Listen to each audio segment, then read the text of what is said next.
Hello, welcome back to Reads of an Apple. My name is Stacy and we are here to start my weekly vlog for week 34 of 2022. It has been a weekend for sure. It is 10:30 Sunday night. It is past my bedtime. And I've been really struggling, especially this weekend.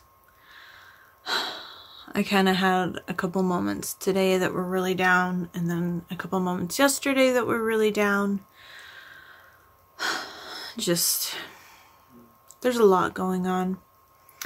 And I have to be out in just over a week, and I still cannot find a place. And it's very frustrating that I pay my bills. I make what should be a decent wage in this city, and yet what is affordable apartments in town are outside my price range, and I just don't understand that.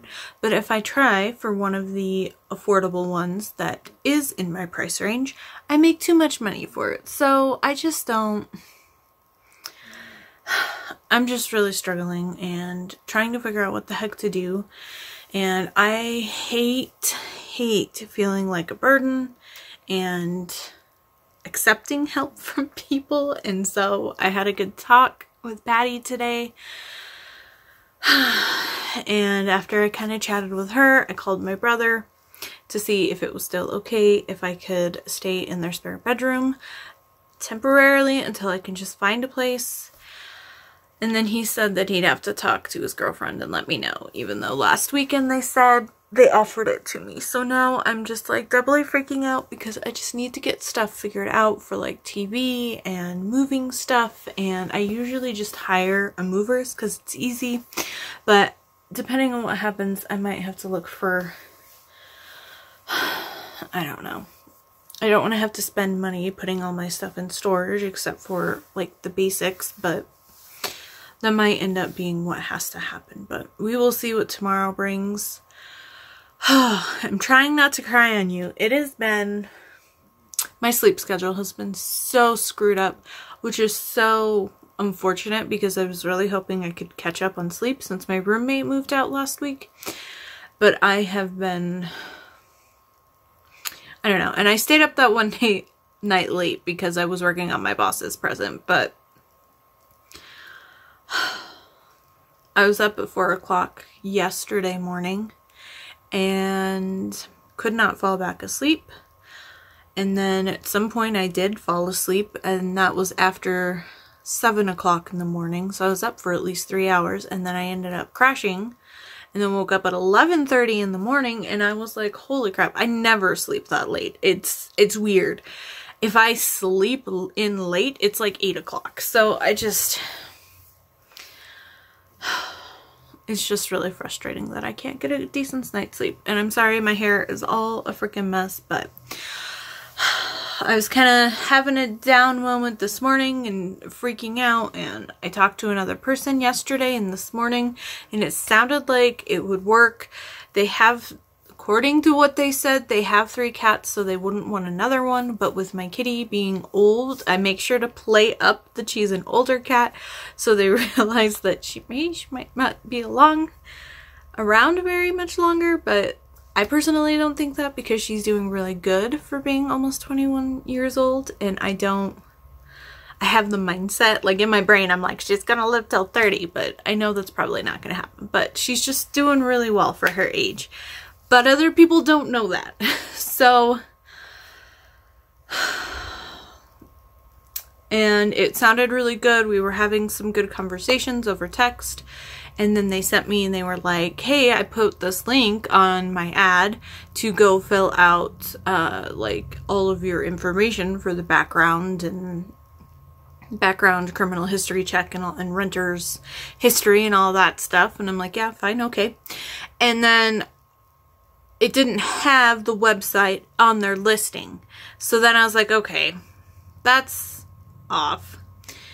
And it was weird that they wouldn't send me it, but eventually they gave it to me, and then it looked odd. And I couldn't find anything about the website, good or bad, but it just didn't look right. And then I would have to pay for it, which is fine, whatever, application fees are normal.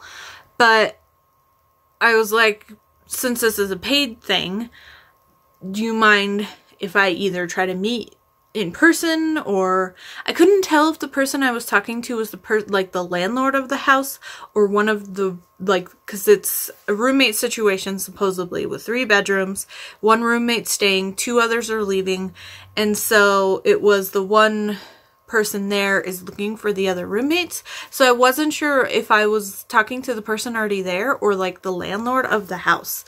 I never got that clarification, but it just seems kind of weird. And then I was like, well, can I see the house? There's only the 1 picture on the ad.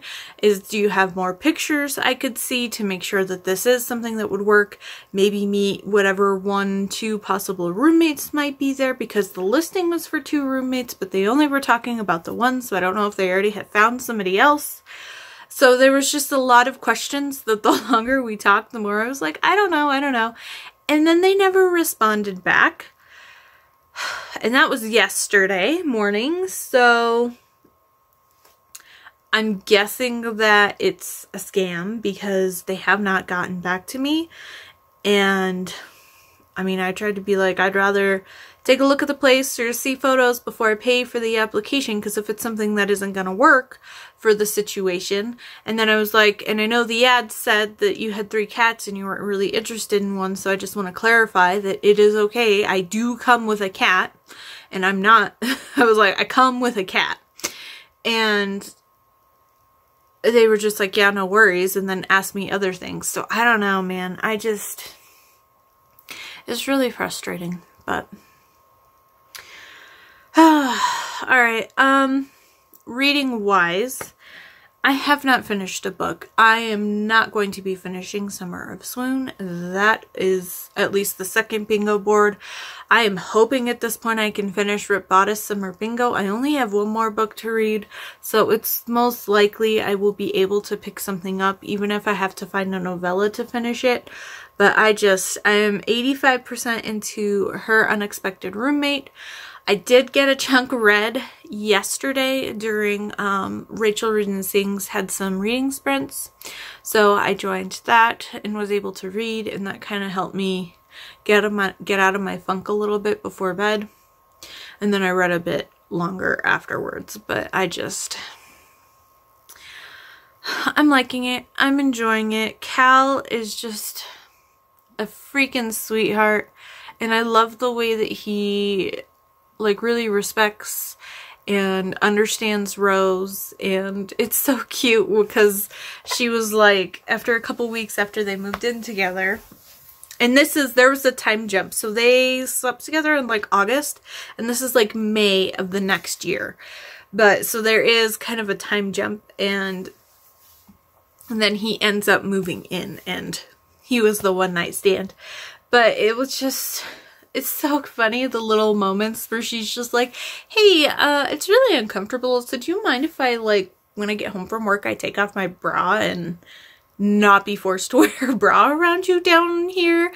Because her room is, like, upstairs on the main floor. And so he's just like, yeah, that's fine. And so she thinks he's, like, looks weird about it, and he's just like, oh my god, I'm already attracted to you. If I see you without a bra, that's gonna make it worse. So it's like really cute because he's definitely pining after her and really likes her, but he doesn't want to insert himself and make her feel uncomfortable.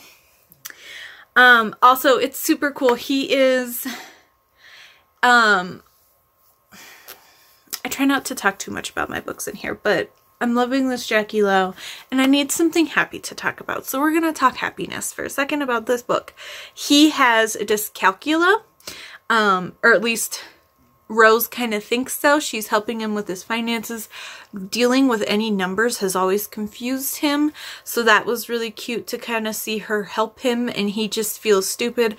And there are moments when people just say things or talking to him, and he doesn't understand vocabulary, so he's not as like book smart as a lot of heroes I've read before, and not that he has to be like some super smart genius or whatever, but it's just really nice because he's just very, I mean, he is what he is about it, and he has no qualms if somebody says a word, just being like, what does that mean? Or he's so cute because he'll like kind of remember it and then he'll look it up later, and he's, I don't know, he's just really cute. And what he does for work is he does landscaping, and which is super fun because his partner is Peter, and Peter is the hero from the 3rd book of the Baldwin Village series, which is the Durian book. I can't remember the name of it, but it's the Durian book. And I was like, oh my gosh, it's Peter and Valerie. Because I think Valerie's there at once too. And so that was kind of super cute to see them married and hanging out. But I have an idea. So, about halfway through the book, Cal goes out with some high school friends, and they were all like in theater together, and he was more a backstage person, but they're all like their local theater group from high school, and he's hanging out with them, and it sounds like only one of them has a girlfriend right now. So I'm wondering if this is hints for one of the new series that Jackie Lat was starting next year, which would all be like theater kids from high school, which I think would be super cute because she likes to do like friend group series. So I am wondering if that's what one of the series is, because there are a couple different people. I remember Mina is a woman, and then there's a couple of guys. And I feel like they're a little more mixed in race. Like, almost all of the Sidebar sisters, except for Amy, are Asian. And Amy is white, but her hero is Asian. I want to say that there was somebody in the group that was black. And then Cal is white. So this is interracial as well, which is fun. I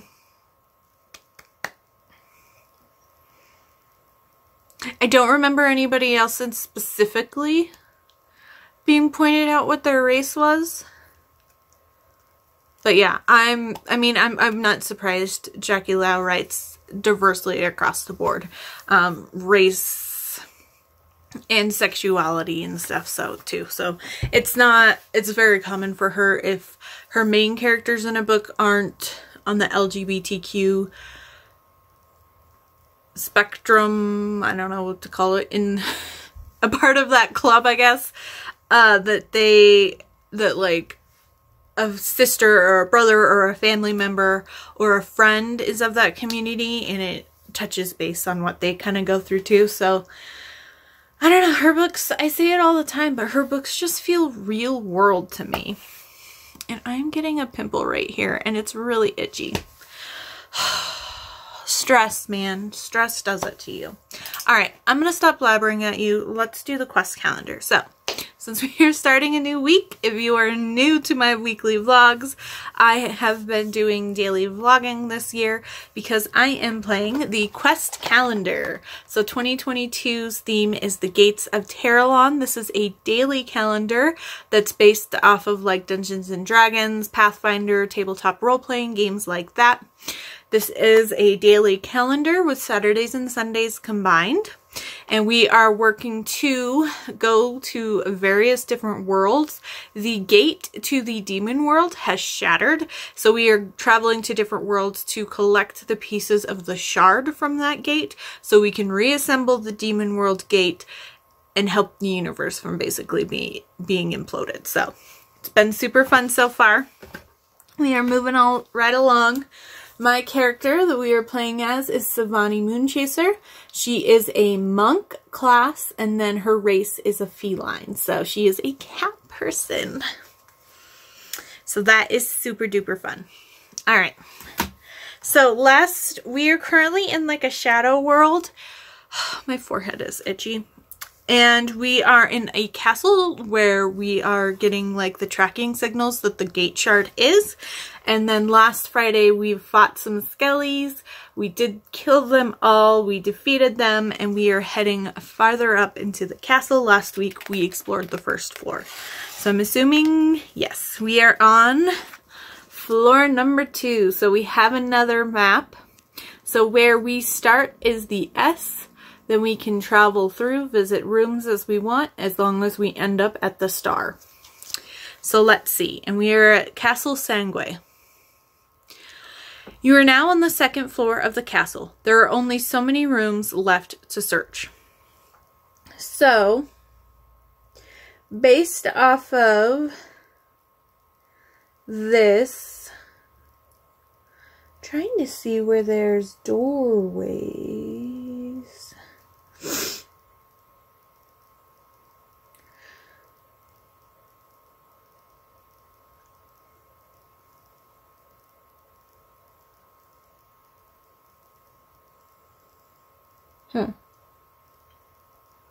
Guess those are tiny stairs. Okay.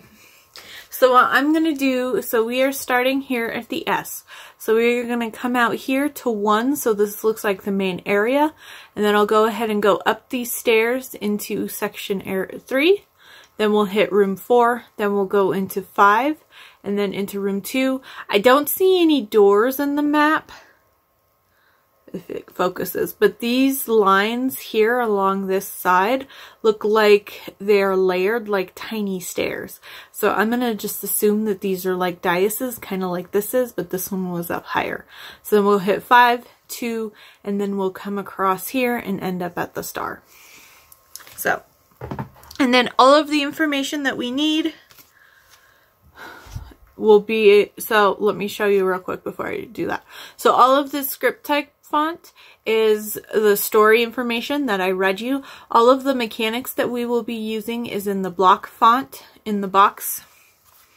And then all of the information we need based off of roles or more descriptions is on the back of the previous day's page, so we don't get spoiled for anything.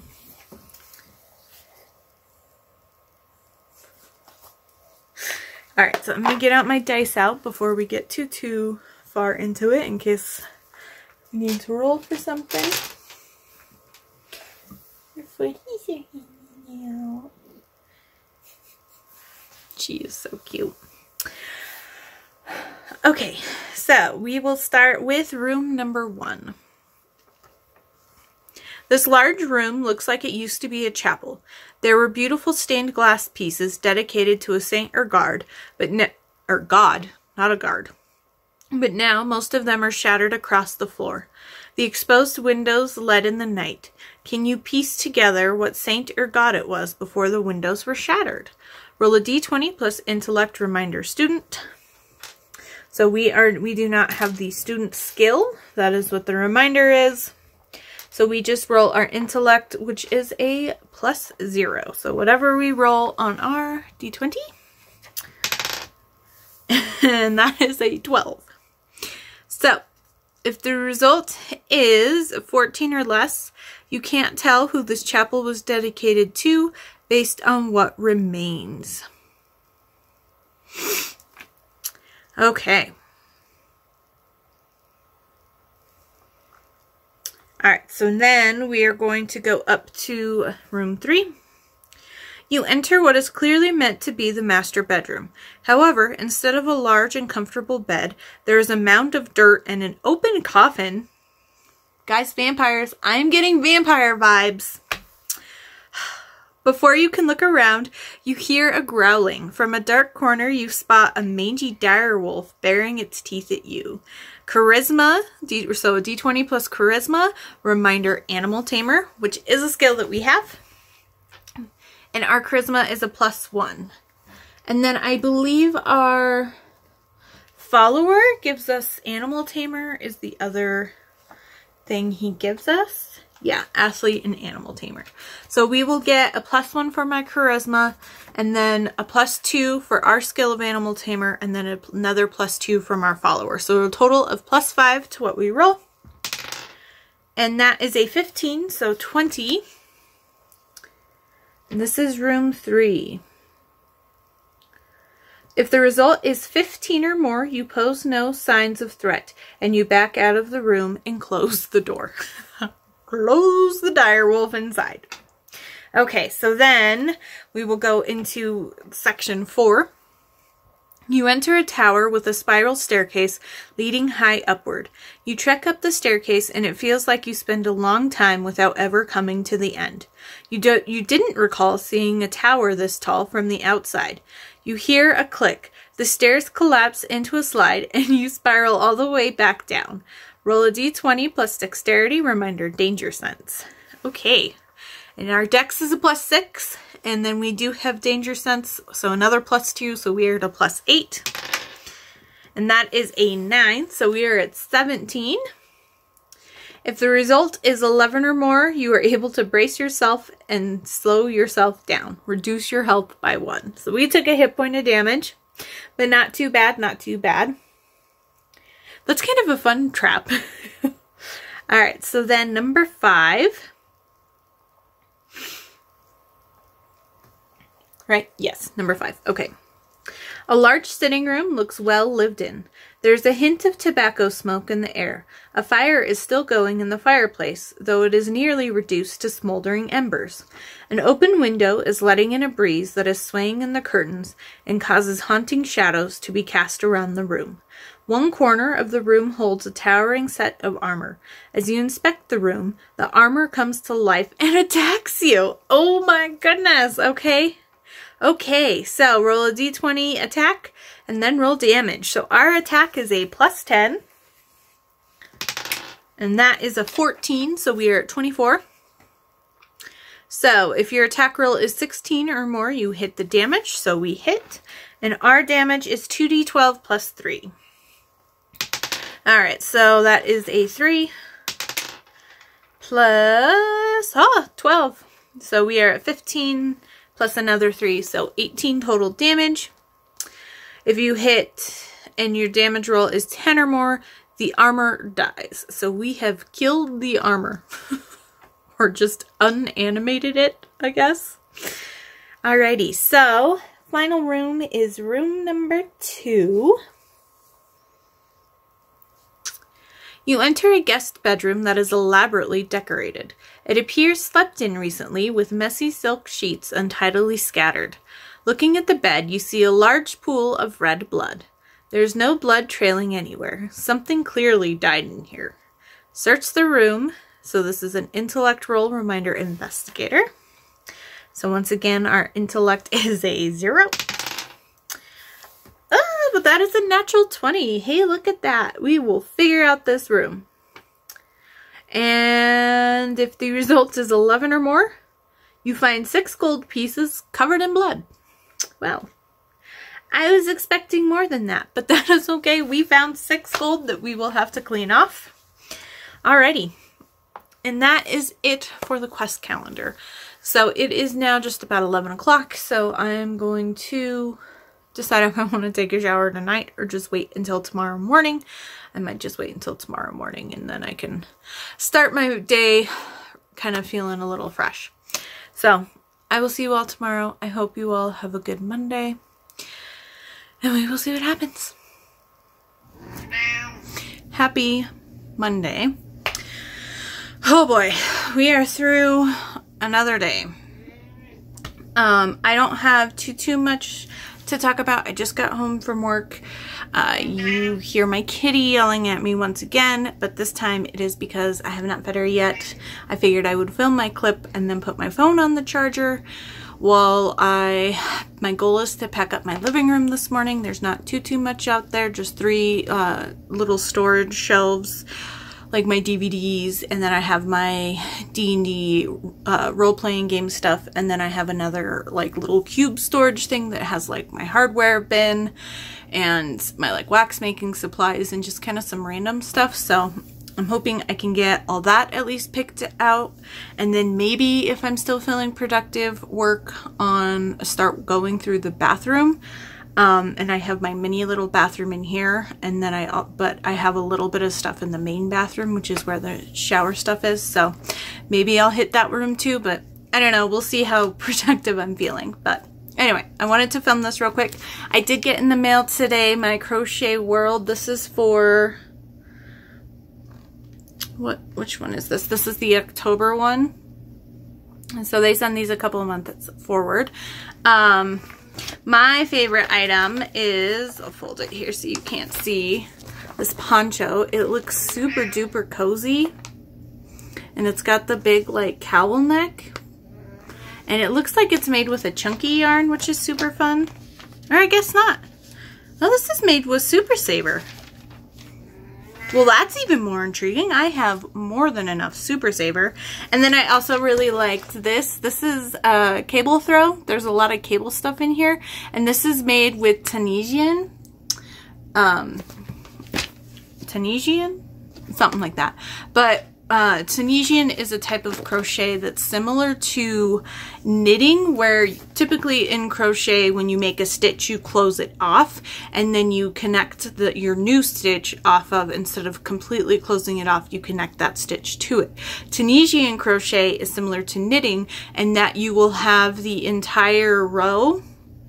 And so so as you start a stitch, you just keep going and you don't close off the stitch. So you'll end up with the whole row on your crochet hook. They actually make specific like cables, kind of like knitting cables for Tunisian crochet hooks. And then once you finish that row, and like knitting, you just kind of keep going. But in Tunisian crochet, you then go back and you complete each stitch. So then you like close out that row, and then you do the same thing by pulling up loops from the previous stitch. And so it's pretty cool. I haven't done too much with it, but this blanket is super pretty, but I would definitely have to pull up my fancy cable hooks and with the cable extensions to do this. But if you were wondering, these are all of the items. I'll scoot it in. So there's quite a bit. There's some like fall stuff and a couple like little head pieces. That's what these are for kiddos. So like kind of a little bit of Halloween prep. So there's a lot of fun little stuff in there, but those two were my favorite patterns. Although I'll just put them on my ever-ending I want to make these. But otherwise, I did not read last night. I am hoping that I will be tuckered out enough after I get the living room packed up and get some stuff cleaned up, that I will be able to finally finish Her Unexpected Roommate tonight, because I need to get it done. And then my plan is to pick up an amnesia book. And then I need to start the Smart Women Read Romance book for next Monday. And then I need to pick up the Sarah S.J. Amelong books, which is Empire of Storms is the main one. And then I need to read the last novella for the prequel novellas, but I never read the fourth one. So I have 2 novellas to read there, but we will see. I'm not as prioritizing the novellas since I haven't been able to stay up with them since the first one, but that's fine. So I have those 3 books, or the 3 books I'm really hoping I can finish by the end of the month, which we still have a week, but there's just a lot going on. And then if you were wondering, my brother is supposed to call me tonight to talk about me potentially staying in his extra room. And I've been kind of freaking out a little bit because he offered, I never asked, he offered, and then when I talked to him yesterday, I was like, is the offer still standing? And I hate feeling like a burden, and I hate having to ask for help. And so it just kind of has had me on edge last night and then today, that I really pushed myself to accept his help, and now it potentially might not be available. So I'm just freaking out. And not that I am expecting them to take it away, but you know, your mind just kind of goes. So, quest calendar, because if you get me going, I will not stop. So, yesterday we explored the 2nd floor. We made it all the way through and ended up at the star. So, I wonder if we're going to have to fight more skeletons on the way up. No. Oh my gosh. This girl is giving me total vampire vibes. This has to be a vampire place. It's gotta be. Total vampire vibes. All right. Oh, all right. So we are going to have 3 rounds, and there will be an attack roll, an intellect check, and then damage. But let's see what it says. You enter the grand hall of Castle Sangue. The queen of the manor sits atop a throne. I've been expecting you. I knew others would be coming for this relic that fell from the sky. It is a powerful source of energy. What say we strike a bargain, eh? Instead of fighting, how about joining me? While the vampire talks, she secretly weaves her magic, hoping to turn your inner virtue against you. You have a chance to counter her magic against you. Intellect roll, reminder, arcane, adept.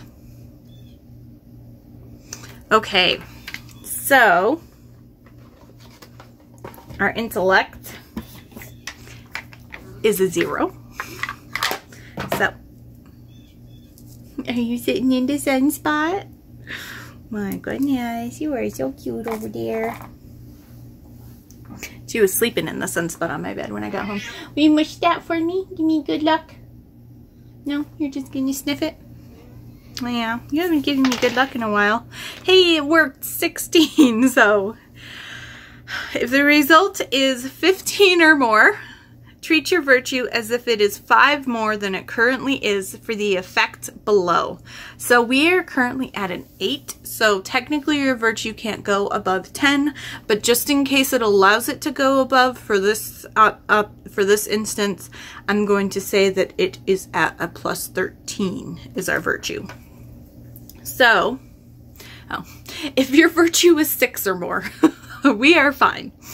Gain a +2 bonus on your intellect rolls below. So we will see, and I'm sorry, I am in the sun portion, so I'm trying to not be completely sunned out. Okay, so let's just get to attacking. Once again, our attack is a +10, our damage is 2d12 + 3, and we will get a +2 to our intellect for this thing. So we are starting out with a 14 for the first round, so 24 to attack. And we needed a 17 or more. You hit the witch. Ooh, they're calling her a witch. All right, so now we need to do an intellect roll.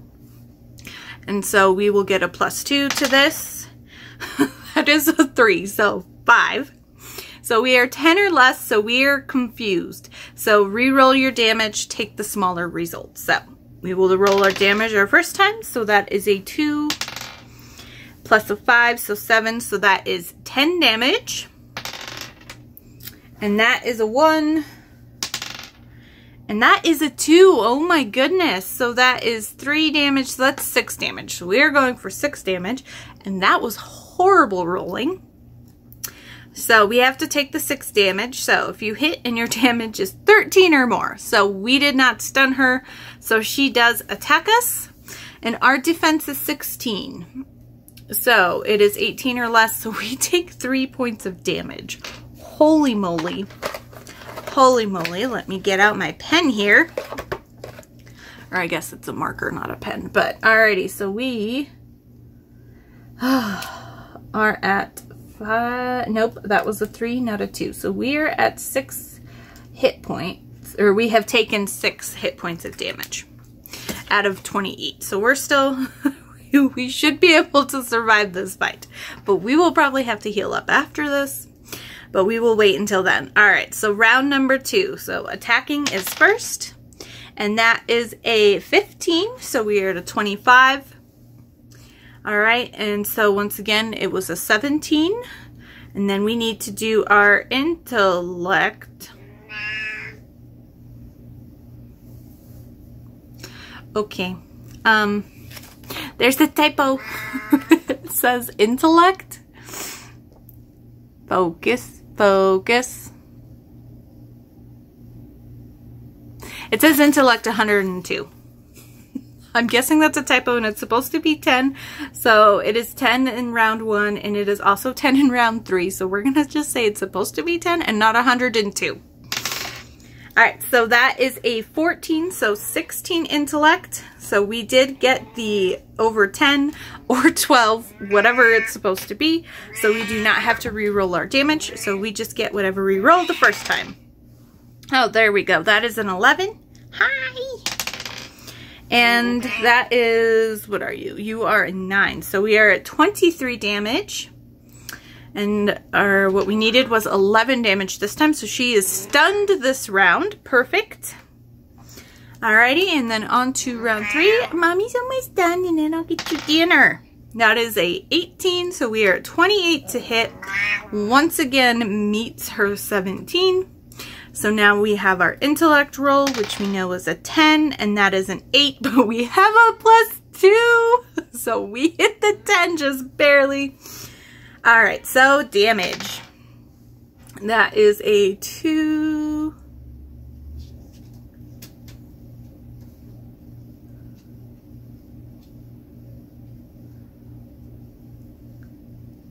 I just realized something. So, on round 1, you hit the witch. And then if you missed, or she is not stunned, she bites you on the neck and drains your essence. And then it says on round 2, you hit the witch. I didn't completely read it. If you hit and your damage roll is 11 or more, which it was, the vampiress is stunned. We have a vampire. Confirmed. Okay. And then round 3 is we hit the witch. So we roll damage. That is a 7. So, and that is a 6. So we are at 16 damage. And if it is 10 or more, the vampiress dies. Alright, so we stun the vampire for 1 round, so we get 1 gold. And then we also killed the vampiress, so we collect another gold. So we collect 2 gold. And some damage. We are at 6 damage, so I'm gonna go ahead and drink a health potion just because that's kind of where my cutoff is. And I'm gonna do the smaller one, which is 2d4, so I'll go ahead and roll that now. And that is a 1, ooh, and a 4. Hey, look at that. So we healed 5 damage, so we're just down to 1 damage, which is not bad. I'm fine with that. And that is all I have for you. So I'm going to feed the kitty dinner and then get going on some packing. And I have some podcasts that I need to catch up on. So I will be listening to that. But anyway, I will see you all very soon. Well, I was going to say Tuesday, but technically it is Wednesday. It is 1 o'clock in the morning. Yes, I am up way too freaking late, but I was doing some more packing. I did talk to my brother and his girlfriend last night, and I officially have somewhere to go temporarily to give me time to really find the best place so I don't have to room with another college person again, which I'm not saying, but I'm over that. I'm in my 30s. I don't need to have a college roommate, and I need to have somebody who is a responsible adult. So I spent most of my night in the garage, just kind of reconsolidating things and putting together boxes. A lot of what was in the garage is like my holiday decorations, like all my Christmas stuff and like Halloween and all the like weird stuff like that. And then I got my board game closet done. So I'm making progress. I still have what's left in my bedroom, my like sheets and towel closet, and then I've got my bathrooms and then the kitchen. So I'm hoping tomorrow night, Wednesday night, I can focus on, because tomorrow night is my show night. So I'm hoping I can focus in my bedroom and get a lot of my bedroom packed up. But so yeah, there's that. And then I need to pull books. When I pack up my books, I need to try to pull the books that I know I'm going to read for like the SJM along and stuff, so that they're easily accessible, at least for the next month. I'm hoping it'll be less than that, but I don't know. Things are crazy in this town, so. But anyway, so it is late. I just ate some food because I hadn't eaten anything since lunch at work, and I was like, okay, I need to eat some food. I need to do the cat box. It's Tuesday nights. I usually do the cat box and put the trash out, but I wanted to kind of work. There isn't central lighting in the living room. So I wanted to try to do as much work as I could out there and in the garage before it like got dark. So I didn't do the cat box right away. So I need to do that and take the trash out to the curb. And then I wanted to take a shower tonight because a lot of the stuff was like covered in lint and dirt and just spider webs and stuff that was in the garage. So I'm feeling yucky, and I still have plans, and it is 1:15. But surprisingly, I'm not like really super tired. It feels nice to kind of like sit down. I sat down and I just had some kind of yogurt, and then I did like a little cheapy waffle. And I was like, that's enough to kind of get me okay. And it's not too heavy that I don't feel like funky if I go to bed soon. But I still have some things I want to take care of tonight. But before I move on, today was release day for a lot of books. There were only 2 books that I had pre-ordered, although I definitely want to keep an eye out for the new Emily Sullivan book. And then I'm trying to decide if I want to buy the new Sarah McLean book. I like supporting her. I think her voice as an author is really important, especially how she chooses to use it. But her latest books just haven't really hit me well. And so I don't know. I might wait and buy it, or I might try to find one, like a used copy in a little bit. But I don't know. I never even read the first book, Bombshell, or maybe the one that just came out was Bombshell. But I never read it, but I bought it because I wanted to support her. But I don't know. That's kind of breaking my rule of either buying books by authors. Like if I pre-order a book, it's usually by an author I've read before and I absolutely love, or it's a debut book that I'm very, very excited for, or they're books that I've already read. So that kind of breaks my rule of me buying books.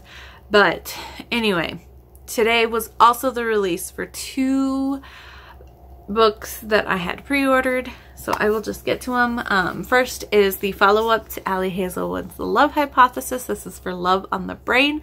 I'm very, very excited for this. This is a NASA set. And the heroine B, she is older. And so she's going to be a little more, you know, knowing what she wants. And I'm very excited to see this. Not see it, read it. Oh my gosh. See, my tiredness is hitting me. So I'm very excited. I listened to an interview of her earlier today that she was on the Buzzing About Romance podcast. I'll link it down below. And it was just really interesting. I love following Ali. She's also a crocheter, which is super fun. So I like to see what she's making. And I love the artwork that they have. Like, it's cartoony, but it also feels like fan art to me, so it's not just like straight cartoon. But I just think it's super pretty. This pink is very gorgeous, and I'm excited. I feel like this is gonna be a little bit more grown up, even though I know that it's her specific field in neuroscience is different from Allie's. It's still in neuroscience, which is her field of study. So I'm excited. I'm very excited to read this. I don't know how soon, but I definitely want to try to pick it up as soon as I can before I start hearing a bunch of like reviews and stuff. And then one of my most anticipated books of the year came out. And I tried very, very hard not to pick this up when I got home. And I was like, I have to pack. But Ruby Fever is out. I've heard nothing but amazing things about this book. I've seen a couple non-spoiler reviews. And when Jessamine posted that she read the arc, I messaged her and I was like, oh my God, what did you think? Don't spoil me, but what did you think? Because... and I really hope Arabella gets a book. And I would love if Leon got a book. And I would love if Bran got a book. Or even a novella. Like, at least give them novellas. I mean, we had a bunch of fun novellas in Kate Daniels. So why can't the other... But I would want them to have more. And I'm not ready for this to end. And I know that they're going straight indie publishing moving forward. But I really hope that we do at least get... a definitive Oh, yes, that Arabella's books are in the works. Even if we have to wait years for them, I want to know that it is coming at some point, you know? And I haven't even read this yet, but I'm very excited. I will be picking this up as soon as I can. I'm very excited. And then I did finish, finally. It took me forever, but that's just what happens when things get busy and you don't actually have time to read. So I finished Her Unexpected Roommate by Jackie Lau. I'm gonna give this 5 stars. I loved it. It was so good. I just love Jackie Lau, and I love Rose, and it just was so, her and Cal together was just so good. And I loved that Cal had his own insecurities, and I don't know. And when it got to like what's the typical third act breakup, so this might be a little spoiler, so if you don't want to know, definitely fast forward till the cover's gone. But, or I guess I'll wave at you or something. When it got to the third act breakup, she kind of spirals, and she believes that, or she kind of doesn't want to fall into the judgment that because you have mental illness, because her mental illness, her depression isn't very treatable. She struggles with finding ways to cope with it. Medication doesn't really work, and different things don't really work. She does not think that she wants kids, but she loves babies. But it's really cute. Amy, who is the heroine from the first book in the series, has a baby, and they live next door. And the house that Rose and Cal are renting is actually Amy's house. But she fell in love with the next door neighbor, and so they're married there, and they have a kiddo. And she loved the baby, but she also knows that she probably won't be able to have a baby herself, because just with the stress of having a baby, and with her, the way that she has to control her depression, or manage her depression, I guess would be a better way to say it, that doesn't work well when there is an infant baby. Like, she struggles sleeping as it is, but she has all these things she needs to do when she gets to sleep, and that's not something that babies allow you to do. And so, I don't know, it's just, so she spirals, because she's like, she sees Cal with the baby because they're babysitting, and she's just like, he's gonna be a good father, I bet he wants kids. And you know, your mind spirals, and she gets out of control, and they go back home, and she tells him she wants to break up with him. And this is why I love Jackie Lau. Cal sits her down, and he's just like, no, tell me what you're worried about, let us talk about it. And then he, like, every time she like says something and he tries to talk to her about it, he's just like, are you still breaking up with me? And he's like so cute when he does it. But when she brings up the kid stuff, she's like, maybe if we want kids, I'd be into adopting older kids, because I still don't think I can handle being a baby. And he's like, that's fine. Do you want me to get a vasectomy or whatever it is? And she's just like, what? Really? He's just so, I don't know, like, he is very go with the flow and open to things, but the way that he just, Rose is who he cares about, and Rose is what he wants, and he never really wanted kids. Like, he never really wanted to be a father. If he has kids, fine, he doesn't not want them, but that's not like a goal of his, so to speak. So it was really lovely. But okay, if you fast forward, welcome back. So I use this for the Summer of Swoon Board 2 prompt for I don't know. I didn't fill out my bingo board. But I think I was going to use this one for summer release, I believe. So, I should double check. I never even unpacked my purse when I got home. I just set it down. I have it penciled in, so what do I have? What is this? What did I read? Oh my gosh, I am so tired.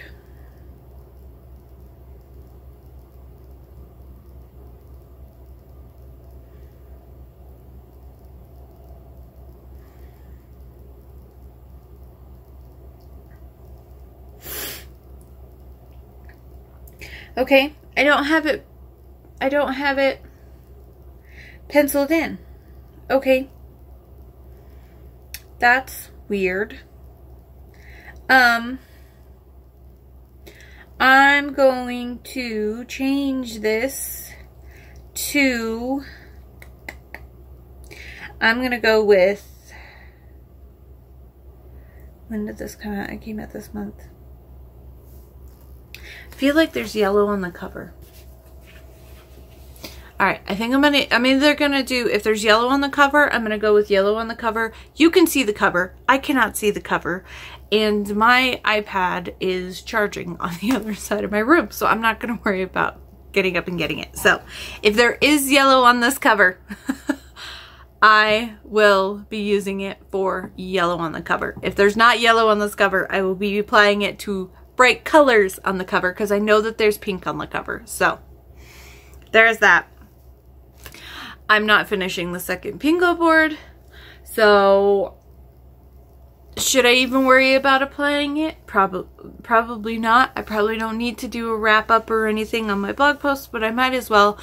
If anything, for if anybody joins any of Shelby's other reading challenges, or if they do next year's Summer of Swoon, I want it to be there, even though I'm not going to get a blackout on the second bingo board. I'd like it to be there so that if people want to look at what books I used for what tropes and prompts that she has, and some of them she uses every season or every reading challenge or whatever, I'd like that to at least be there as a resource for someone whenever they would like it. So, anyway. I'm going to do the quest calendar because guys, I am tired. Alright, so yesterday we fought the witch that was also a vampiress, and we did defeat her and kill her. So let's see what happens. Ooh. Chest. We found a chest. After dealing with the vampiress, you take the gate shard you need to collect. That was easy. On your way out of Castle Sangue, you... Isn't that a word for blood? Oh my gosh. I think I've had a brain fart this entire time. But anyway, you find a locked chest sitting against the wall. It is heavy and sure to contain great loot. You just need to get it open. So number 1, take the gate shard, roll a d20 plus wisdom. Reminder, danger sense. And I think this is from the effects of the stone not bothering us. So our wisdom is +3. Excuse me. And we do have danger sense. So that is another +2. So we are at a total of +5 to whatever I roll, if I can find my d20. And of course, it's a 19, so we are at 24, which should be enough. Alright, yep. If the result is 14 or more, the familiar sense of dread fills your head as you approach near the shard. You avoid letting the magic affect you. Cool. And that is to avoid being cursed. So, open the chest. Alright. So, 2A is if you have the skeleton key, it unlocks the chest. We did not find the skeleton key. B is pick the lock, which is dexterity, reminder, locksmith. And then C is smash the lock, which is just roll damage. So we're going to start with B, dexterity. So So I rolled an 11 and our dex is +6, so 17 to open the lock. Alright, so pick the lock. If the result is 15 or more, perfect. The lock clicks open. Nicely done. Alrighty, so we have the chest open and it says you will discover what is inside tomorrow. So we'll probably have 3 options of loot to choose from once again, and then we can get that added to our character sheet, which will make it for an easy update tomorrow. But I'm going to stop rambling at you. This is a longer clip than I expected it to be, but apparently even when I'm freaking tired as all get out, I just can't stop myself from rambling at you. So I'm going to do the cat box and take the trash out and take a shower. And hopefully I can get to bed before 2:30? We'll say 2:30. And we'll see what I end up picking up. I need to pick up my amnesia book next.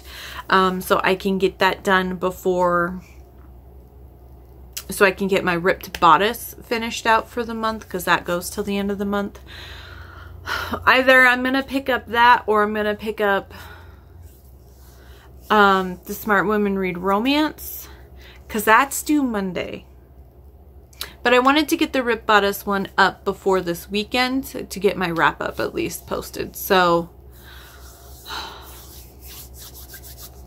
we will see what I end up picking up, but that probably won't be till tomorrow anyway. But anyway,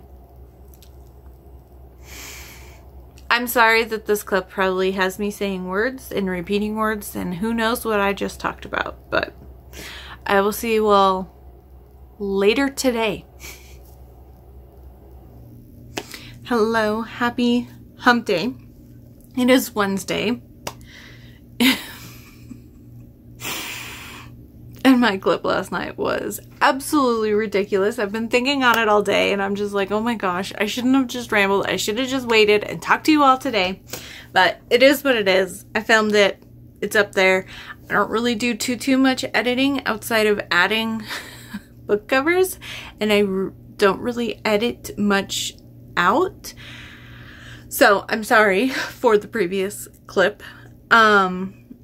But I did want to bring up something. So for her unexpected roommate, I did look at it and get my bingo board stuff figured out. So I am going to use this for yellow on the cover. And then I did also want to say something else. So I've mentioned it many times. Jackie Lau has mentioned that she has plans for 2 series next year. And I think I mentioned earlier that I think that one of the series might be around Cal's like theater, high school theater group. And and I think I might know what the second series is going to be. So in this, Rose has a stuffed alpaca named Fred, and she has an Instagram for him. So she takes pictures of him trying new foods and doing fun things, and it sounds super cute. But she has like plushy friends, and when she posts something at the end of the book, there's, I think, Pip the Penguin is one of her Instagram friends, and the penguin posts a picture eating poutine. And she's like, are you Canadian? Where are you? And she is in Montreal, and this is set in Toronto. So it's mentioned, I think in the epilogue or maybe in the last chapter, that when they go to visit Rose's father, Montreal's like on the way, or it's not too far away from the small town where he lives, and they stop, and she met Pip the Penguin's owner, and she is a scientist lady, and that's all that's said. I mean, we do see Cal's friend group a couple of times, but I feel like that might be the other one. And if there's a series around all of these... Now, and here's where I'm just like, whoa, where is she going to take this? Is this going to be a series around all of Rose's plushy friends on Instagram and they're all plushy people?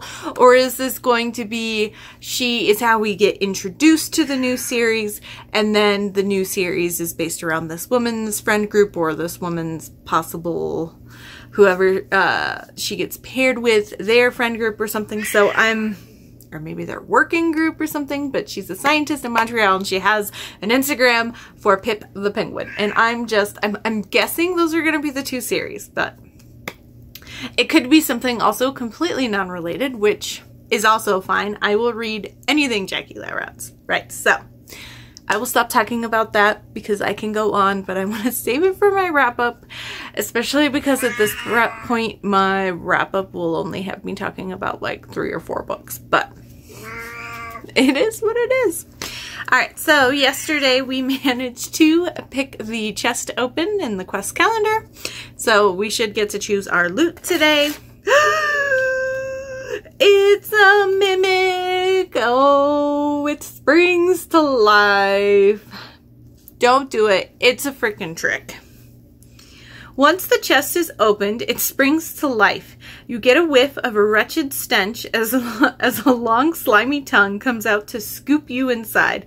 Hundreds of sharp teeth lining the rim of the chest begin to mash and chomp as the chest chews on you. So, dexterity roll, attack, and then damage. So we will have to, and it will be 3 rounds long. Well, I wasn't expecting that, but that's fun. Mimics are like a classic D&D, like demon, monster, whatever you want to call it. Okay. D20? So, dexterity roll is first, and we have a +6. Alright, and it doesn't look like any other skills apply, so just a +6, so we are at 16. So, we make it, it's 9 or less, you are restrained and unable to attack. So, damage is 2d12 plus 3. Or no, attack roll first. And that is a 16, and our attack is a +10, so we are at 26. And we needed a 14 or more. So we hit. Damage is a 2 and a 9, so 11. So we are at 14 damage. Okay, if you hit and your damage roll is 11 or more, so he is stunned. Alright, round number 2, dexterity roll first. That is a 13, so we are not restrained. Attack. Ooh, that is a natural 18. So we do hit, it needed to be a 14 once again, so I will roll damage. That is a 6, followed by a 12. Wow. Wow, we are highballing this time. Alright, so and we needed 12 damage to stun him, so we are way good. And then the final round, round number 3, dexterity roll, that is a 9, so we are at 15. And we needed 9 once again to not become restrained. And our attack roll is a natural 19. And we needed 14 once again. Sometimes it does change, if you're wondering. So, and then for damage, we've got a, it rolled behind my tripod. That is a 5 and an 8. So 13 plus another 3, so 16 damage. Alright, if you hit and your damage roll is 13 or more, the mimic dies. Alrighty.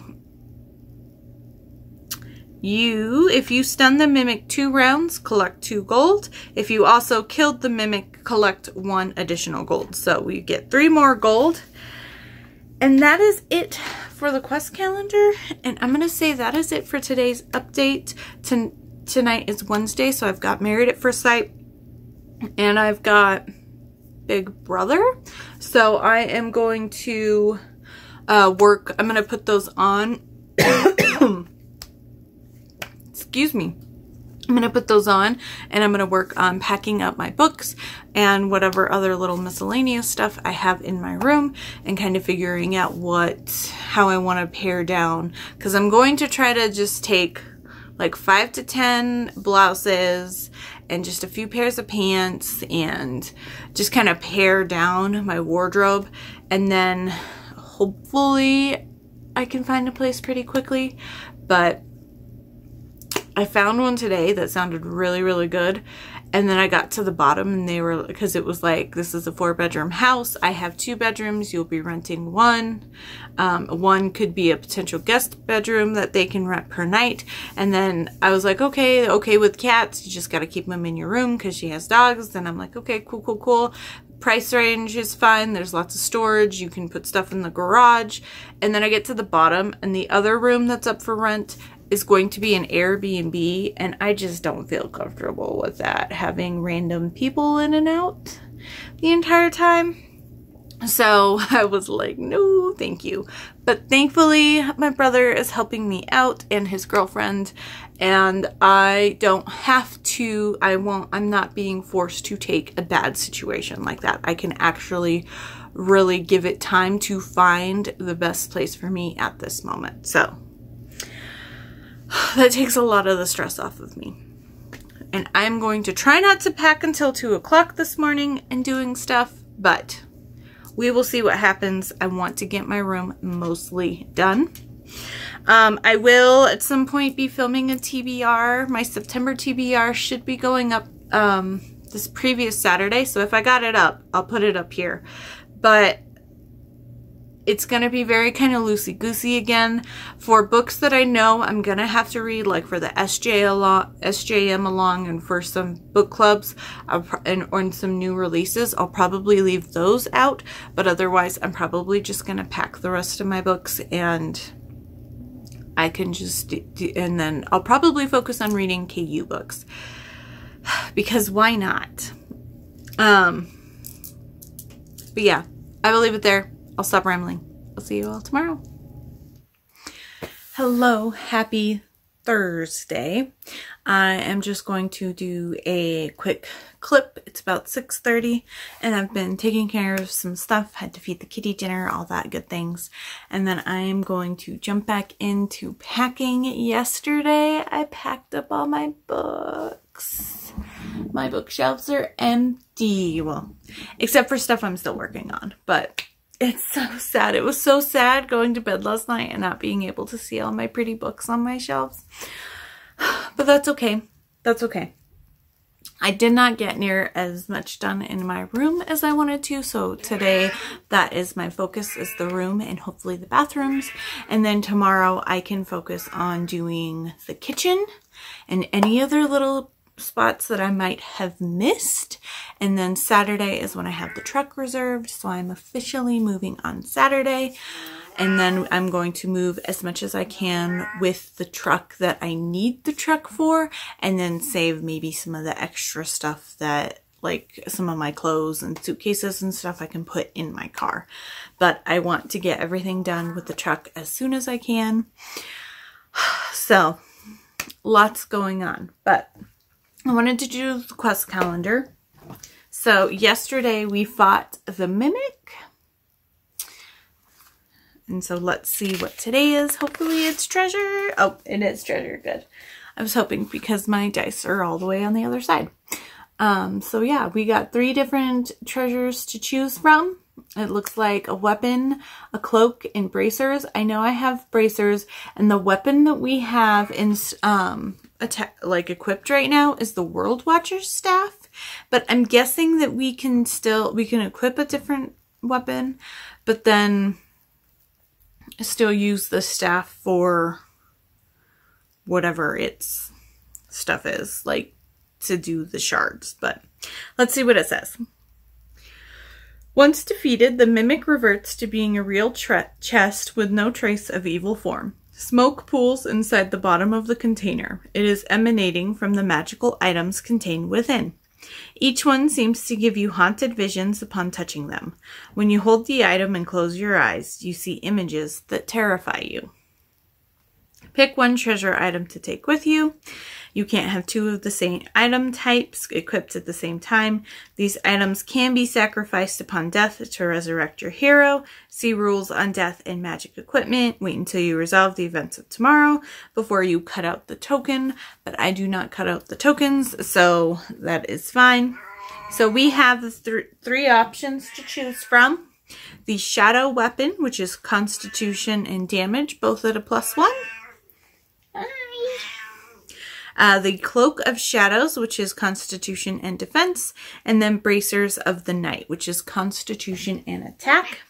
I know for sure we already have Bracers installed that we're using, and then, like I said, we have the World Watcher staff. So defense wouldn't be bad. That would take our defense up to 17. Damage would make it a plus 2d, or whatever it normally is, plus 4 instead of a plus 3. Or we can get our attack up. Now,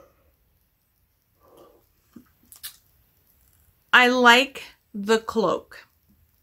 However, the damage or the defense boost doesn't really need, like, I don't know. To me, the way that the attack system works in this system is that we attack if we do enough damage. Like, if we successfully attack, we do damage. If we do enough damage, then we stun the enemy, and then they don't attack us. So it's not like normal D&D. So for me, it's worth more to invest in our attack and damage to make sure that we do stun enemies, and that will mean that they won't attack us, which means we really only we don't take damage very often as it is, even with our rations and the other options. Hi. We'll find a good spot.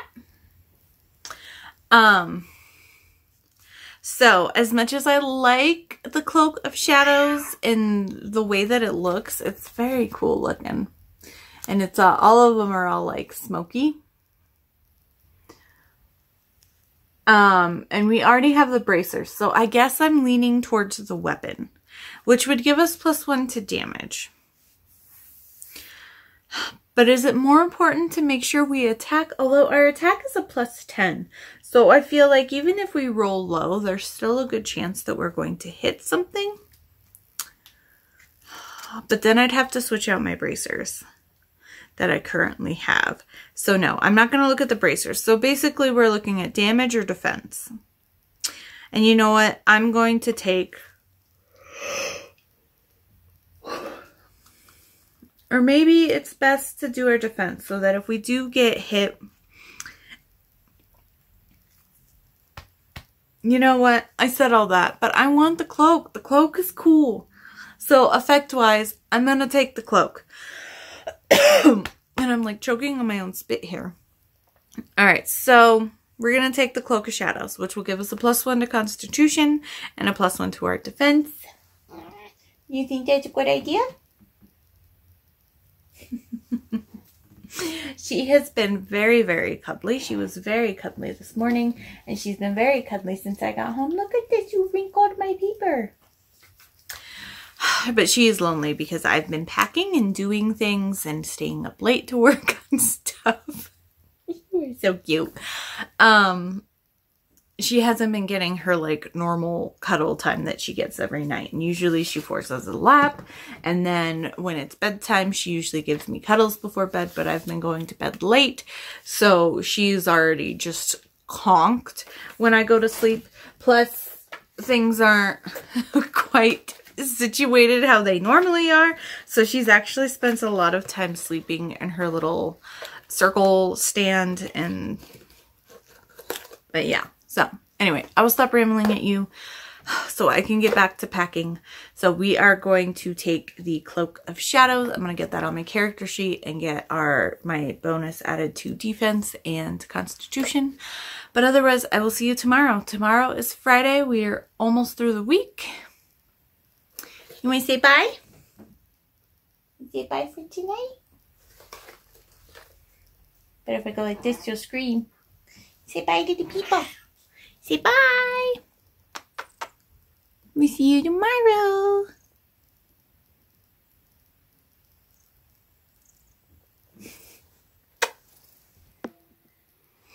Hello. Sorry if this is going to be shaky. I am using my little hand tripod because everything else is mostly packed away. I've got 2 little things left on my wall plus my fairy lights in my bedroom, but I have to move my bed to be able to take those down or stand up on my bed, but I am still wearing my like shoes and I didn't want to worry about crawling over the bed.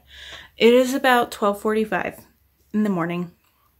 Technically, it's not Friday anymore, but I need to go to bed. I have to pick up the moving truck tomorrow at 6 a.m. So I have it for the day. And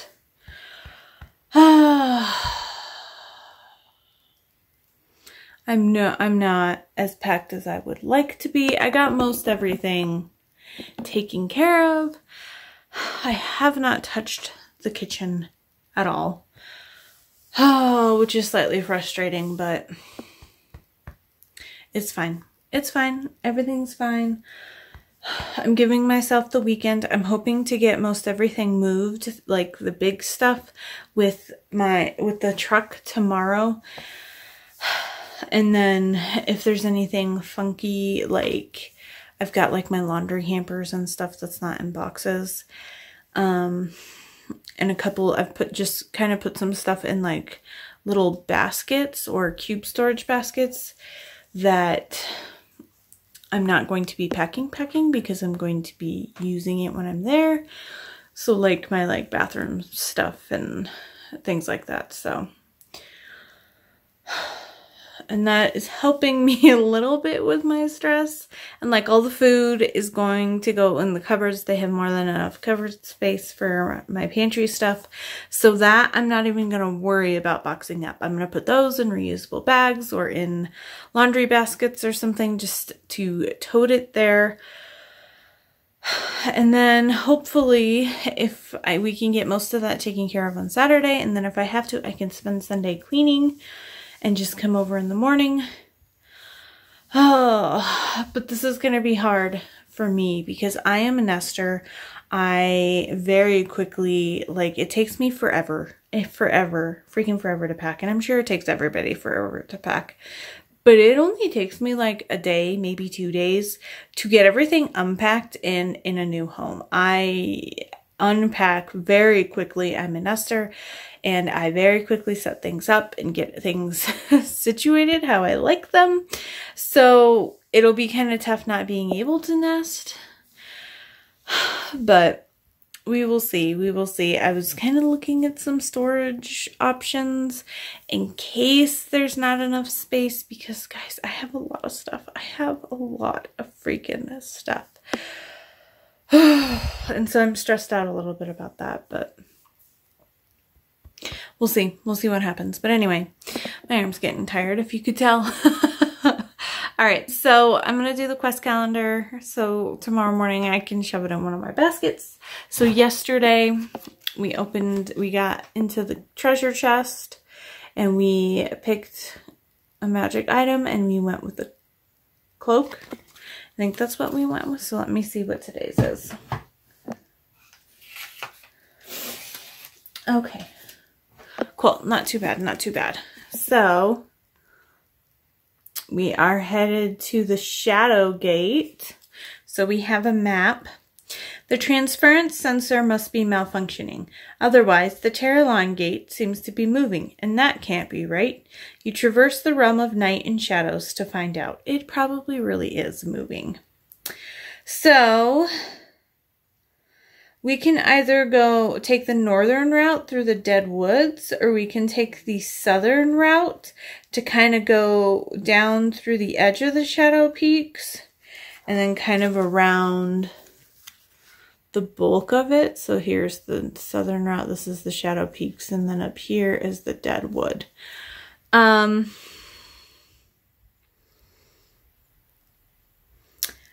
think kind of going through the mountains, taking the southern route, that's what's appealing to me right now. So let's see what it says. You take the path around the Shadow Peak Mountains. Perhaps you can avoid the Dead Woods and head off the Terralon Gate as it is moving. Okay, not bad.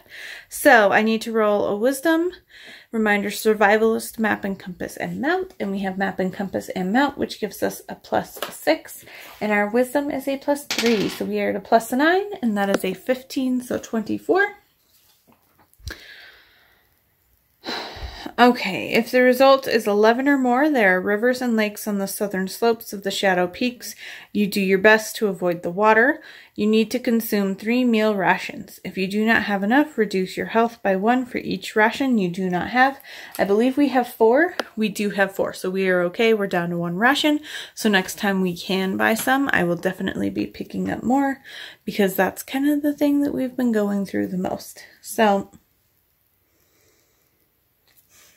that is it. We are wrapping up week 33 and tomorrow starts week 34 and it's a moving day. It's also the new moon in Virgo, if I remember correctly, and I was reading just kind of my blurb about it, and it's all about bringing order to the chaos and putting things to rights and things like that. So I think I wasn't thinking about it when I scheduled my moving date, but it kind of feels fitting that it's on a new moon and this is going to be fresh beginnings. So wish me luck. Hopefully this video is up on Tuesday on time, but I still am, I don't know. We'll see what I have time to do editing wise, but hopefully it will be up on time or not too late. So thank you so much for watching. Please comment, subscribe, like, all that good stuff. And I will see you all very, very soon. Hello. As you can tell from my description and thumbnail, this is the second half of this 2-week vlog. I ended up not being able to really have time to edit anything or post anything. I have some reviews I still have to write, and so things have kind of been a little bit on hold just because of the moving situation, but I have been here a week now. It is the weekend and still checking every day to find a place and just trying to kind of stay on my toes and not ruin the situation or any relationships or anything. Not that I expect them to go horribly, but that is, you know, something you have to take into consideration. But I was not filming clips this past week, so I'm going to just film this clip talking about what happened this past week, and I am going to add it to last week's, as you probably already can tell, because this is the last clip of this video. So I'm sorry if it's long, but we are covering 2 weeks. But I'm going to quickly touch base on what I did manage to read. I surprisingly was able to read more than I was expecting, although I also haven't been sleeping very well, so I've been staying up late and reading, and then I ended up picking up bits and pieces of one of these books in audio format as well. But let's just get to it because there is quite a bit that I need to touch base on. So last weekend I did finish Gina Showalter's Lord of the Vampires. This is the first book in her Royal House of Shadows series. This is as you can see, Harlequin Nocturne series, and this is a 4-book series. All of the books are written by different authors, and the 4th book is written by Nalini Singh. That's how I found this. I know Gina Showalter is a favorite of my sister, who's also the person who introduced me to Nalini Singh, and I've been wanting to read her books for a very long time now. So I'm glad that I have finally read this. Right now I'm thinking about giving this a 4-star, but when I sit down to write my review, which I still need to do, I'm thinking about bumping it up to like a 4.5. We'll see when I actually sit down, because when I sit down and kind of formulate my real, like, think through more of my thoughts and then write them down is really kind of when I like finalize my rating, if that makes sense. But I just haven't really had the time to sit down and do reviews. I did pick this up for the final book for the Ripped Bodice Summer Bingo because this has amnesia in it, and So yeah, but I will touch base more on this in my wrap up whenever I get the chance to film that. So 4 to 4.5 stars for this. Like I said, this was the last book I needed for the Rip Bodice Summer Bingo to do a blackout. And then for Summer of Swoon Board 2, I used this for cover model has short hair. Then I picked up The Pirate Lord by Sabrina Jeffries. This is the first book in her Lord trilogy. I read this for the Smart Women Read Romance exclusive Patreon review. The theme was historical and then pirates set at sea. This is the first Sabrina Jeffries I've read, but she has been on my TBR for quite a while. I'm going to give this 4 stars. It was going in blind. All I really knew was it was pirate. And it was different than I expected. It definitely gave me like 7 Brides for 7 Brothers vibes, which was super fun. But I really enjoyed it, and I'm definitely intrigued to read more from Sabrina Jeffries. 4 stars. And then I used this for favorite trope or subgenre because I love historical romance. So I'm going to use that for one of my favorite subgenres. Although, let's be honest, most of the subgenres are my favorite, but I put it there because it didn't really fit anywhere else. And then the final book that I read in August is Empire of Storms by Sarah J. Maas. This is the one I did pick up in audiobook format, and so I was switching back and forth. 5 stars. I mean, do I really need to say anything else? This is the 5th book in Throne of Glass, and so much happens. I mean, like in all of her books, but so much happened here, and there's a lot that needs to happen in the last 2 books, but I'm definitely intrigued to see where this is going to go, how it's all going to play out. Love it, love it, love it. And then for Summer of Swoon, I use this for an author that has more than 5 published books. So that rounded off the second bingo board for Summer of Swoon. I only got 17 of the 25 prompts done, but that is fine. But I gave this 5 stars, and I loved it. And then I've only read 1 book in September so far. So technically I'm filming this on Labor Day, but we're going to pretend I'm filming this on Friday to wrap up the week. So I thought, and I did not realize it had changed, but Friday was originally supposed to be the Hidden Legacy read-along live show, but it has since been shifted to next Friday, so that's, I think, the 9th. Let me look at my calendar.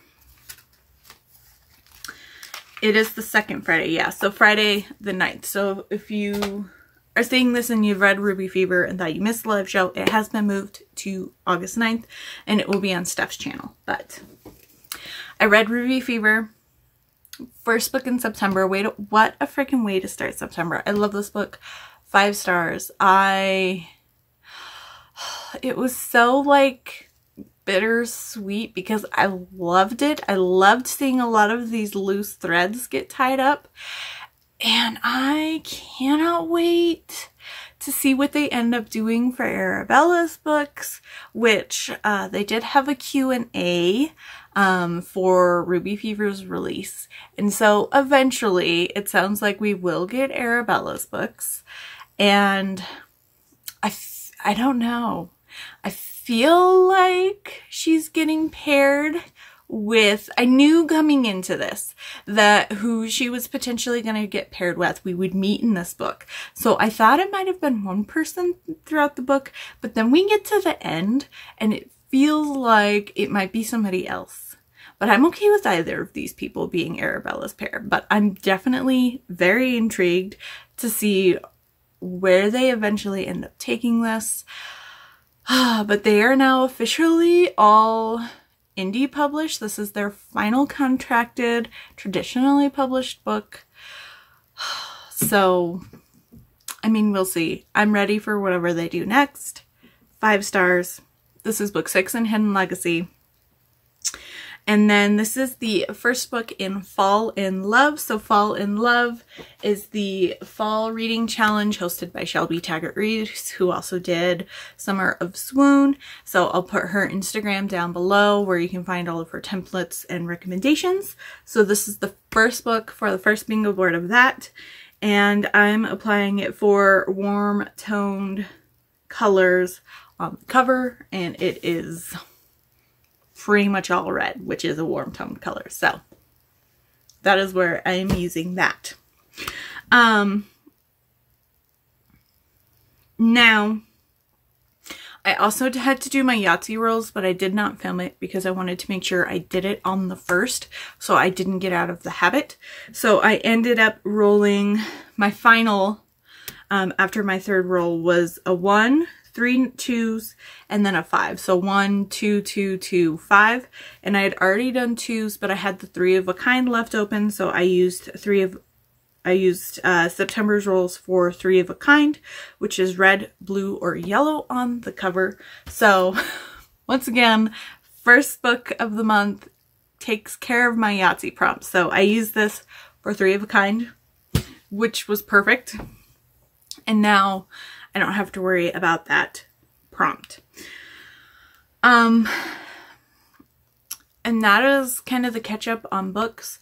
I was kind of hoping to do a lot more reading this weekend. I had a 4-day weekend. Like I said, I'm filming this on Monday, so I had the past, outside of Saturday and Sunday, I also had Friday off. And I did read a lot of Ruby Fever on Friday because I originally thought that the live show was that night, so I was able to finish it then.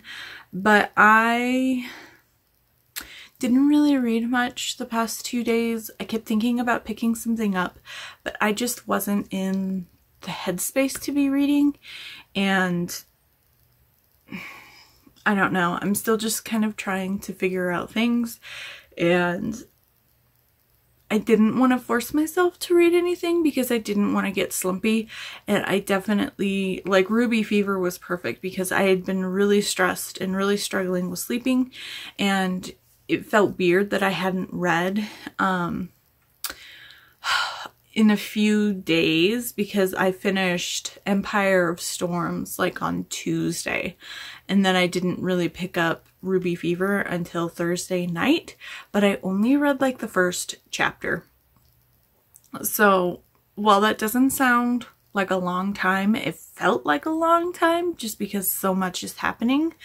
And that's like one of my big stress reliefs, is to just sit and read and lose myself in a book. So I decided, but with this weekend, because I wasn't feeling it, I let myself, I don't know. And I've been needing to like get my Fall in Love bingo boards in my notebook and kind of do some planning and figure out what I want to do for videos, but I just wasn't feeling productive in that way. So I let myself kind of slack off, which is fine because I don't want to push myself to do stuff and cause extra undue stress. So kind of moving forward until I can find my own place, videos are going to I'm going to try to stick with my weekly vlogs, and then I don't think I'm going to have stuff every single Saturday, so I'm kind of paring back, and then I might just kind of stick to like my mid-month wrap-up and then my monthly wrap-up. But we will see. If I end up not reading very many books, I might just wait and do a monthly wrap-up. I'm already planning on doing my August wrap-up and my September TBR kind of mashed together because I only read like 3 or 4 books after my mid-month wrap-up. So we'll see. So I'm just trying to not put too much on myself and then struggle through like even more burnout or even more stress about not getting everything done.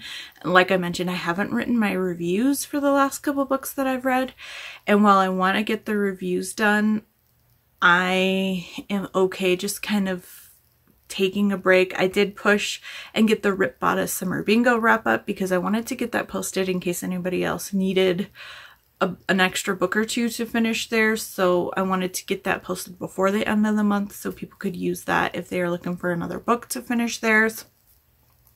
And I do want to post my TBR, or at least announcement, for this round of Fall in Love, so that is out there. But otherwise, I'm just gonna kind of wait, and then when I have some extra time or when I'm ready to write the reviews, because I've been in such a weird headspace, I want to make sure that I'm writing like decent, coherent thoughts, if that makes sense. So I'm just trying not to put too much on my plate right now. But yeah, but I will at least try to do my weekly calendars and all of that. So speaking of, we have a week of the calendar to go through. So I'm going to change positions here a little bit, and we are going to go through the calendar. I am going to kind of stick to my week ending on Friday, so we will just kind of go through last Friday, October 26th, and then we will go through this most recent Friday, which is September 2nd. I feel like it's September 2nd, but we will see. And then I will film a clip going through this weekend's and today's, and that will start the next week. So let's try to run through the quest calendar as quick as we can here, because we are playing catch up. Alright, so where I last ended with you is traveling to the Shadow Gate. If I remember correctly, we took the northern route. Or maybe we took the southern route, because I don't think we went through the Deadwood. I think we followed the mountains. But I don't remember, but I remember that we got there. So let's just play catch up. So last weekend, so Saturday and Sunday, the 27th and 28th of August, we are not focusing, okay? Ooh, we've got like a Baba Yaga chicken hut here. Crazy. All right. A dust storm forms across the plains. Upon approach, you discover a large hut strangely built onto legs, scampering across the field, kicking up dust. Guards are using ropes to try to capture this frenzied house. It must hold the Terralon Gate, and you'll need to get inside. Unexpected. Okay, so number 1 is help the guards, which is a strength, and then is a strength roll with Animal Tamer as the skill. And then number 2 is get into the hut, which is a dexterity with the athlete skill. Alright, so let me get all my notes moved so we have a decent rolling space. Okay, so number 1, help the guards. So our strength is a plus.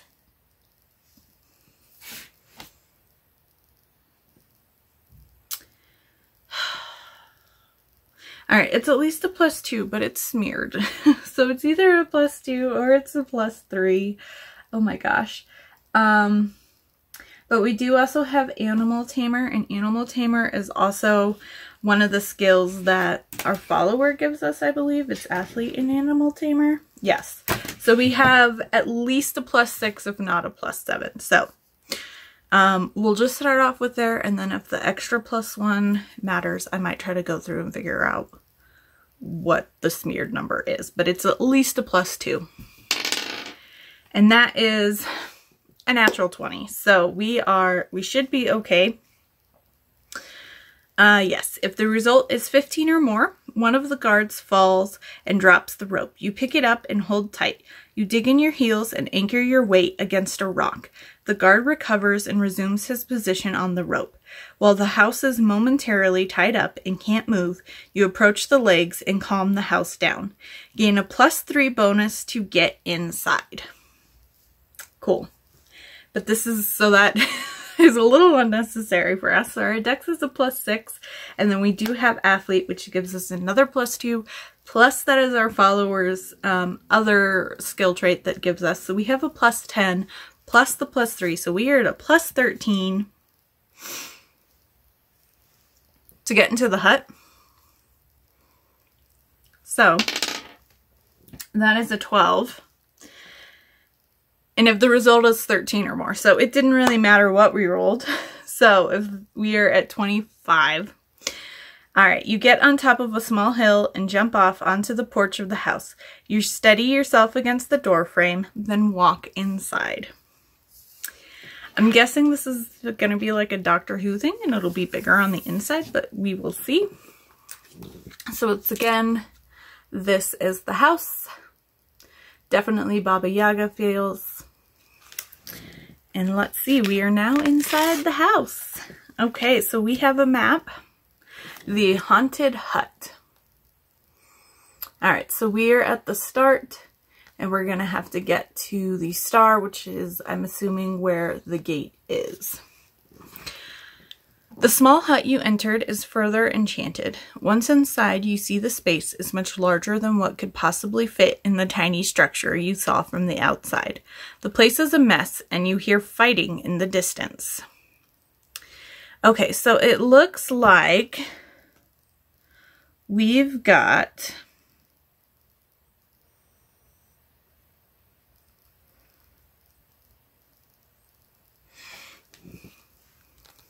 so we start here. So we'll go with 1, and then I'm going to say 3.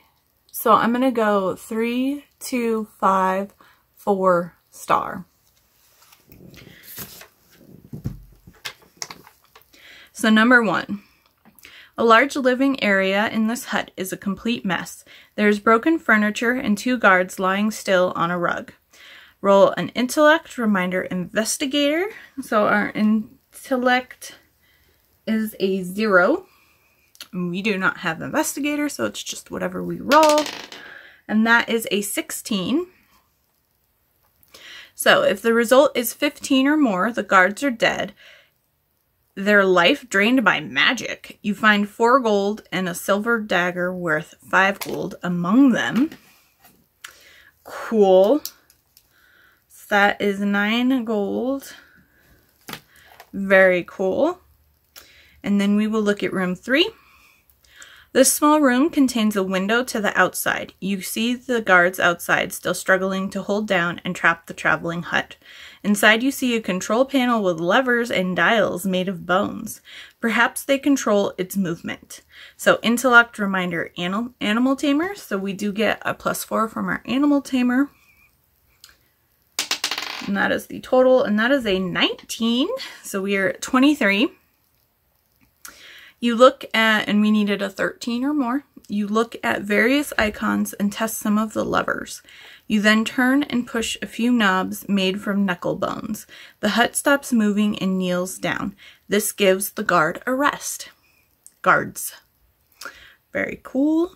Okay, moving on, room 2. This hut holds a small storage area with the oddest supplies. There are shrunken heads, jars of chicken hearts, and a sack of dried maggots and more. So intellect, reminder, investigator. So once again, +0. That is a 13. Okay, if the result is 11 or more, add 1 meal ration and 3 gold to your inventory. Cool. I'm just keeping notes because I'll add all the gold at the end. All right, and then room number 5. There's a kitchen in this hut. Looking around, you see nothing but torn and chopped up animals. There are body parts and organs everywhere. It is such a filthy mess that it makes you sick. Constitution roll. So we are at a +1. Another natural 20. Oh my gosh. So we are at 21.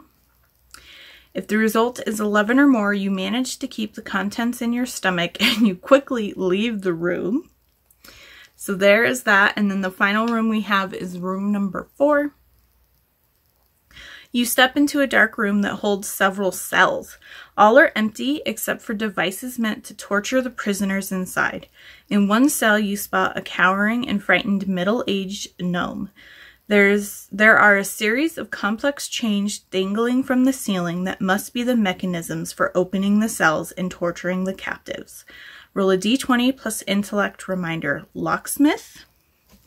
So our intellect is once again a 0, and we do not have locksmith. And that is a 18. We're rolling well. We're doing okay. So 18. If the result is 15 or more, the chain pulls easily and the cell doors open. The gnome stays in the cell. It rocks back and forth in the cell, saying, "It's not real, it's not real." You urge it to leave and show it you mean no harm. It finally looks up and thanks you before scurrying out the door. Gain 1 virtue point. All right. And then that is all of the rooms in the haunted hut. So, once again, we started here. We went through room 1 into here, and then this is the kitchen. And then this is the cell area, and so now we are at the star, which I'm assuming is either going to be where the gate is or an entrance to get to the gate. Okay, looks like we've got a portal. You found the fighting. The Shadow Guardian is taking on many foes to protect the gate. Several guards are working together to take down this dark wizard. However, it doesn't seem as though they are just trying to pass through the gate. They are trying to kill the Guardian. So A is let the guards weaken the Guardian first. B is support the guards in the fight. C is ignore the guards and fight the Guardian.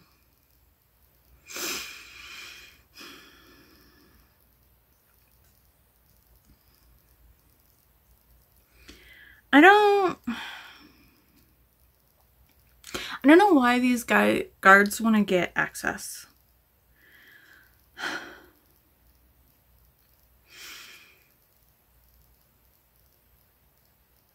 And the Guardian's just trying to protect the gate.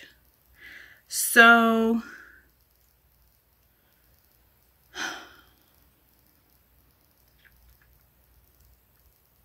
but if we're gonna have to fight the Guardian anyway, I'd rather help the guards than like stand by and watch them weaken the Guardian. So I'm gonna do B, support the guards in the fight. So roll a d20. But we are going to look and see if this has any other information. So if your virtue is a 5 or more, our virtue is a 9, plus 9. So we get a +3 bonus on this roll. All right, so it is just a straight d20 roll, but we do have a +3. So that is a 9. So we are 12. You are able to offer support from a distance and lend aid in battle until you are needed. Gain a +2 to defense tomorrow. Cool. That is good to know. We have a +2 to defense. Alrighty, so that was Tuesday, August 31st. So now we will go to Wednesday. Alrighty, and so we are going to be fighting the Guardian. It looks like we will have 4 rounds with just attack and damage. He's cool looking. He's a Shadow Guardian. Super fun. Alrighty. So our attack is a +10. Our damage is 2d12 +3. And then for today's battle, our defense is a plus, or not a plus, is a 19. So let's just get into it. 4 rounds. So round number 1, let's attack. That is a 9. So we're at 19. If the attack roll is 18 or more, you hit the Guardian, the Shadow Guardian. So damage, that is, ooh, a 12, starting out strong, and a 7. So we are at 19, 22 total damage. If the damage roll is 13 or more, the Shadow Guardian is stunned this round. So he is stunned for round 1. On to round number 2. And that is a 9 again. That is crazy. So 19 to hit. If your attack roll is 18 or more, so we just met the threshold again. So damage is 7 and 11, so 18. So we are at 21 damage for round 2. And we needed 12 or more damage. So he is stunned for round 2 as well. And then round number 3. That is a 12, so we are at 22 to hit. And once again, it was 18, so damage is 12, nice, and 2.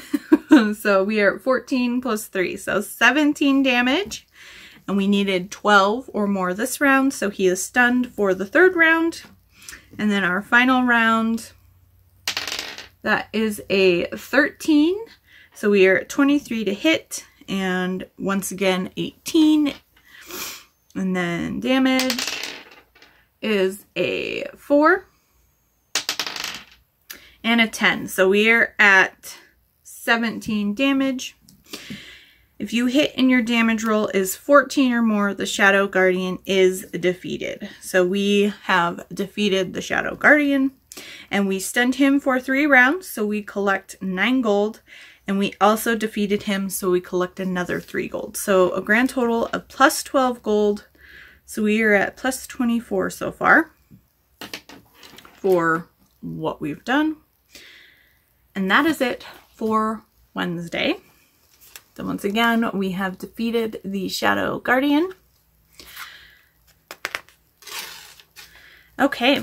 So, September 1st, looks like we are going to chat with the guards before potentially moving on. And it looks like they have bombs of some sort. You watch as one of the guards delivers a killing blow to the Guardian. You are taken aback. Up until now, you have only ever fought these Guardians so that you could travel through the gates. You've never killed one. More guards begin pouring into the hut from the outside. What are they up to? So A, interrogate the guards to discover what they are doing, or B, persuade the guards to reveal what they are doing. Well, I'd rather persuade them than interrogate them, but this is a charisma roll instead of a strength roll, so we will see what happens. Oh, and we have more information on the back. So, one of the guards takes charge and begins to give out orders to the others. You overhear him mentioning something about a zenith bomb. You finally get his attention to ask what is going on. This world of nightmares and shadows is a plague upon the other realms. We are here to seal them off so that they can no longer sow evil into the rest of existence and leech the light from our world. We have orders from King Mark Volgar, Lord of the Realm of Light, to destroy this gate. I suggest you leave here so as not to get caught in the blast.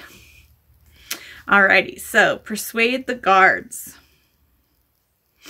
So, that is a charisma, which is a +1. Reminder persuasive, and we are not persuasive, so we just have a +1. And it was going to be a 20, and then it rolled to 14. So we are at a 15. Oh, that is what we needed. Okay.